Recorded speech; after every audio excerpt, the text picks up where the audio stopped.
Puji nama Tuhan, Shalom, salam jumpa kembali bersama dengan saya, Pendeta Dede Dula dalam Renungan 10 Menit.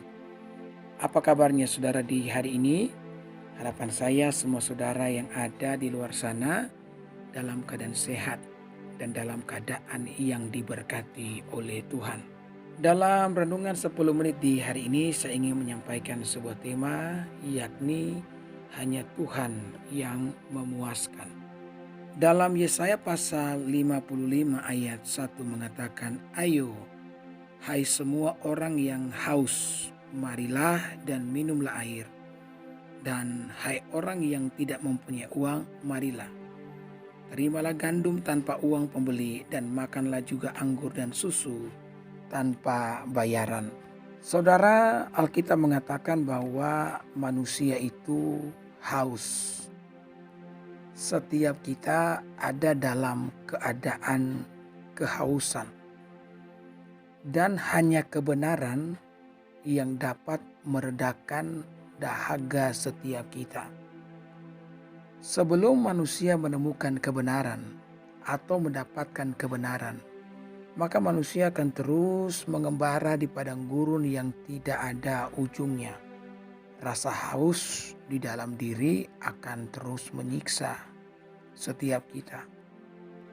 Beberapa orang bahkan berbalik kepada dunia dan berusaha menemukan apa yang dapat ditawarkan oleh dunia untuk menghilangkan rasa haus.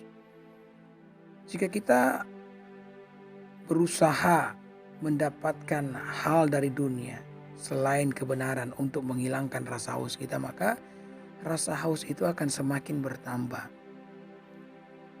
Karena satu-satunya yang dapat memuaskan jiwa manusia yang dahaga hanyalah kebenaran. Saya teringat waktu pelayanan di daerah Bolmong Selatan, sekitar 10 tahun yang lalu. Daerah tersebut belum semaju sekarang, karena itu daerah perkampungan di pesisir pantai.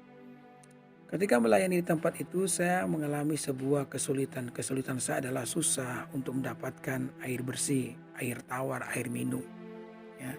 Untuk bisa mendapatkan air tawar atau air minum, saudara perlu menggunakan perahu menyeberang lautan di sebelah pulau, karena tidak ada mata air bersih untuk tempat di mana kami melayani.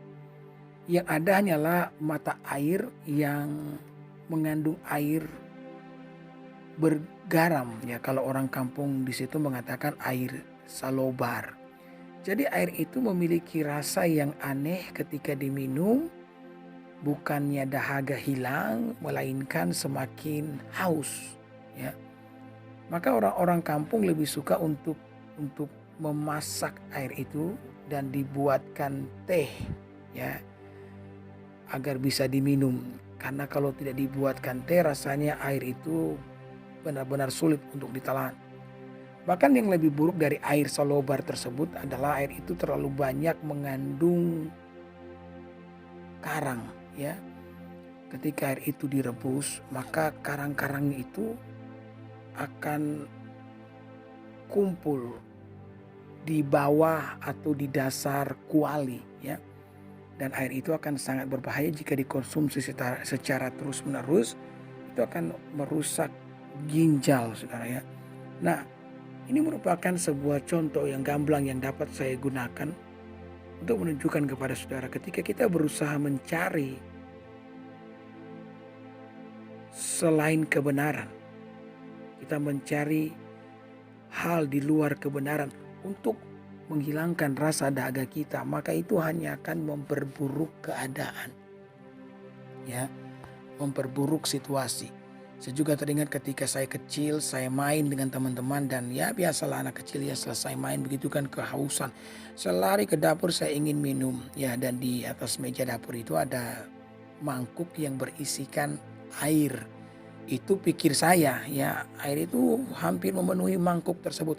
Dan ketika saya minum, saya langsung menyambar mangkuk itu dengan tangan saya dan saya langsung meneguk meminum air yang di dalam mangkuk itu. Ketika 2 tegukan saudara-saudara, saya merasakan ada yang aneh dengan air tersebut.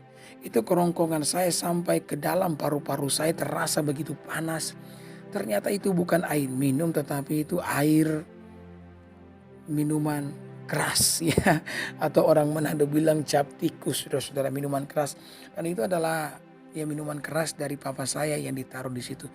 Saudara, ketika saya meminum itu saya merasa benar-benar tidak enak sama sekali di kerongkongan dan di paru-paru saya, di dada saya. Nah, itulah yang akan terjadi ketika kita berusaha minum dari air dunia. Air dunia tidak akan pernah membawa kelegaan kepada kita. Air dunia hanya akan memperbesar rasa haus kita. Yang kemudian ketika hal itu terus-menerus terjadi, maka pada akhirnya kita sendiri akan masuk di dalam lubang ya, yang membesar akibat daripada rasa haus yang tidak terredakan. Yesus datang ke dalam dunia dan dia memperkenalkan dirinya dalam Yohanes pasal 6 ayat 35 dikatakan, kata Yesus kepada mereka, "Akulah roti hidup. Barang siapa datang kepadaku, ia tidak akan lapar lagi. Dan barang siapa percaya kepadaku, ia tidak akan haus lagi." Jadi Yesus adalah kebenaran yang kita butuhkan. Dia adalah roti yang dapat meredakan rasa lapar kita. Dia adalah air yang dapat melegakan rasa dahaga setiap kita. Jika kita tidak mendapatkan Yesus di dalam hidup ini, maka sekali lagi kita akan terus menjadi pengembara di padang gurun yang tidak ada ujungnya. Teringat dengan seorang wanita Samaria yang bertemu dengan Yesus di sumur Yakub. Kita mengatakan saudara-saudara, wanita itu datang dengan membawa kuali karena dia ingin menimba air di sumur Yakub, dan dia datang pada pukul 12 siang ya.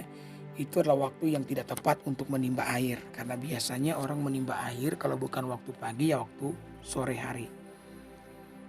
Ya, dipercaya wanita itu timba air jam 12 siang karena dia berusaha menghindar dari ibu-ibu yang sering ngumpul di sumur. Ya, dia menghindari ibu-ibu yang suka ngumpul di sumur karena dia memiliki reputasi kehidupan yang sangat buruk. Wanita ini suka kumpul kebo. Ya, dan kita mengatakan dia sudah punya 6 suami atau 6 laki-laki yang pernah hidup bersamanya. Maka ketika dia sampai di sumur Yakub, di sana ada Yesus, ya, sumur kehidupan. Ya, Yesus sumur kehidupan. Maka ketika dia sampai dan dia mulai bercakap-cakap dengan Yesus, Yesus berkata kepada wanita itu, "Jika kamu minum air ini, kamu akan haus lagi." Ini merupakan sebuah kebenaran, sebuah fakta. Ketika Yesus berkata, "Kamu minum air ini, kamu akan haus." Air apa? Air dari dunia. Air dari dunia tidak akan meredakan sekali lagi dahaga kita.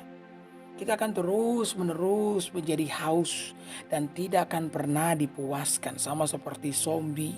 Ya, kalau saudara pernah nonton film zombie yang terus-menerus berjalan, tiada hentinya berjalan dan terus-menerus merasa haus dan terus-menerus merasa lapar.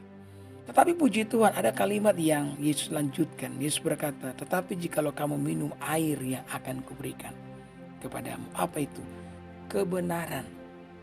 Air yang akan kuberikan kepadamu, maka kamu tidak akan haus lagi. Melainkan air yang akan kuberikan kepadamu akan menjadi mata air yang terus-menerus memancar sampai kepada kehidupan yang kekal. Saudaraku, pada akhirnya wanita ini pun membuka hati dan dia menerima Yesus sebagai juru selamat. Dan ketika hal itu terjadi, maka dahaga dalam wanita ini yang tidak terpuaskan, walaupun dia sudah punya yang namanya 6 laki-laki yang pernah hidup bersamanya. Ya, dia hidup dalam petualangan seksual yang tiada ujungnya dan hal itu tidak membawa kepuasan. Ya, akhirnya ketika dia membuka hati bagi Yesus, jiwanya yang dahaga pun mengalami kelegaan. Saudara, mari buka hati buat Tuhan. Buka hati buat Yesus. Karena dialah satu-satunya kebenaran yang dapat memuaskan jiwa kita yang dahaga. Amin.